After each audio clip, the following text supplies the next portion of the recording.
You walk into a room and completely forget why you came in. You read the same paragraph 3 times and none of it sticks. A word is right on the tip of your tongue and it just won't come. It feels like thinking through wet concrete. Like there's a windshield in front of your mind you can't quite wipe clear. You're not stupid. Your brain just refuses to cooperate. You call it brain fog. And you've probably been told it's just stress, or age, or that you're simply tired and should push through. Here's the first thing that should actually make you feel better. Brain fog is not a disease. It's not permanent damage, and it's not you losing your mind. It's a symptom, a signal, a message that your brain isn't getting something it needs to run properly. And that is genuinely good news, because not getting what it needs is something you can fix in a way that broken never is. To understand the fog, you need one fact about your brain. It makes up only about 2% of your body weight, but it burns roughly 20% of your entire energy supply. It's the single most demanding, high-maintenance organ you own, exquisitely sensitive to its supply of oxygen, fuel, water, and rest. So, when the fog rolls in, it's almost always one of 4 everyday things starving that hungry engine. Let me show you all 4 and which one is probably yours. Cause number 1, and the biggest by far: poor sleep. Here's what most people miss about sleep. It isn't just rest. Your brain does critical cleanup work while you're out cold. All day long, your busy, thinking brain produces metabolic waste, the natural byproducts of all that mental work. During deep sleep, your brain switches on a washing system, the glymphatic system, that flushes all that waste out. Miss that deep sleep too little, too broken, too late, and the waste simply doesn't get cleared. It builds up. So you wake up with yesterday's mess still sitting inside your head. That leftover gunk is a big part of the fog. And it's not only about total hours. Fragmented, low-quality sleep leaves the cleanup half-finished, even after a supposed 8 hours. This is why one bad night can fog you the very next day, and why weeks of short sleep can fog you for weeks.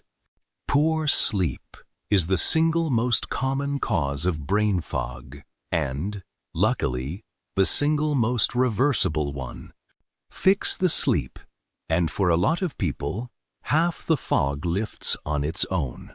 Cause number 2, and the most underestimated of them all: dehydration. Your brain is roughly 3/4 water.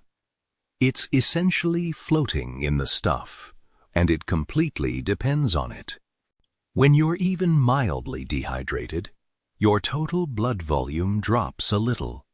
Less blood volume means less pressure to push oxygen and fuel all the way up to your brain. So your neurons slip into a mild starvation state, undersupplied and underpowered. And that shows up fast as exactly what you feel: poor concentration and shaky short-term memory. Here's the trap. By the time you feel thirsty, you're already behind. Mild dehydration fogs you before thirst even kicks in. Most people spend the entire day slightly underwatered, running their brain on a low tank without ever realizing it. It's the easiest cause of all to fix, and the one people fix last. Cause number 3. Your blood sugar, the fuel line running straight to your brain. Remember, Your brain eats about 20% of your glucose, and it has almost no ability to store its own fuel, which means it depends on a steady, stable supply in your blood, minute to minute, all day long. Eat a big, refined carb, sugary meal, and your blood sugar spikes up fast. Your body answers that spike with a big surge of insulin to clear the sugar away. And that surge often overshoots, dropping your blood sugar down below where it even started. A reactive crash. When blood sugar drops low enough, some of the very first symptoms are confusion and trouble concentrating. And you don't need diabetes for this. A sugary breakfast can crash you straight into a fog by mid-morning. So the fog rolls in a couple of hours after that pastry or that sugary coffee, right on schedule. A brain riding a blood sugar roller coaster is a brain that keeps losing its fuel. Steady fuel, steady thinking, spikes and crashes. Fog. Cause number 4, and the sneakiest of the bunch, chronic stress. In short bursts, stress actually sharpens you. Cortisol, the stress hormone, boosts your focus to handle a threat. But cortisol was built for brief emergencies, not for months of pressure that never lets up. When stress turns chronic, work, money, caregiving, that constant low hum of it, cortisol, just stays high.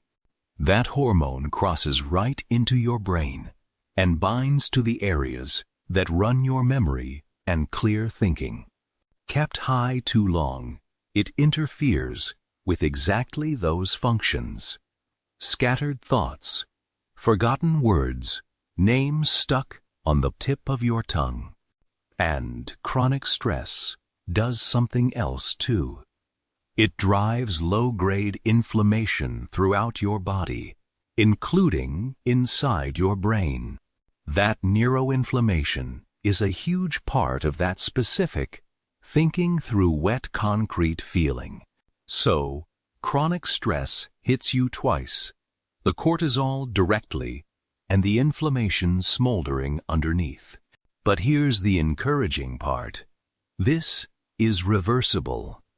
Lower the chronic stress, and the brain can genuinely recover, which means the fog was never a character flaw. It's a brain carrying a load it was never meant to hold, non-stop. Now, here's what makes brain fog so confusing. These 4 almost never show up alone. Poor sleep raises your stress hormones. Stress wrecks your sleep. A bad diet fuels inflammation. It all loops back on itself. That's why the fog can feel like it has no single cause, because usually it's 2 or 3 of these tangled together.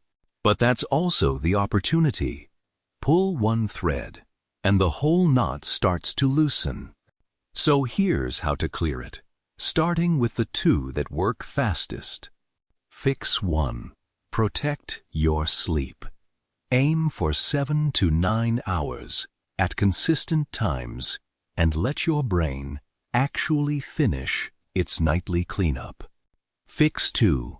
Hydrate steadily all day before you ever feel thirsty. Not gallons at once, just a consistent supply. For a lot of people, sleep and water alone lift a noticeable amount of the fog within just a day or 2. Fix 3. Steady your fuel. Trade sugary, refined meals for protein, fiber, and healthy fats that release energy slowly. Fix 4. Lower the chronic stress. Real recovery, not just powering through. Even a daily walk measurably helps your brain. And movement is a quiet multiplier. About 30 minutes of brisk walking sharpens your thinking for hours afterward. Notice that every single one of these is just resupplying that hungry engine rest. Water, steady fuel, less load. You're not repairing a broken brain. You're feeding a starved one. Now the honest and important part. Everything so far covers the everyday causes. But brain fog can also be a symptom of something medical. Thyroid problems, low B12 or iron, depression or anxiety, hormonal changes, the lingering effects of an infection, sleep apnea, or a medication side effect. Any of these can show up as fog. So, if your fog is persistent weeks and weeks on end, or worsening, sudden or comes with other symptoms, see a doctor. A simple blood panel can catch a lot of this. Nothing here is medical advice. So the next time you walk into a room and completely forget why, don't panic and don't call yourself stupid. Ask instead, which of the four is starving my brain right now? Did I sleep? Have I had water? What did I eat 2 hours ago? How long have I been running on stress? 9 times out of 10, the fog isn't a mystery, and it isn't permanent. It's a hungry engine, low on one of 4 things. Give it back what it's missing, and the haze lifts often far faster than you'd believe. It was never that your brain stopped working. It was that nobody told you what it was quietly asking for. Now you know.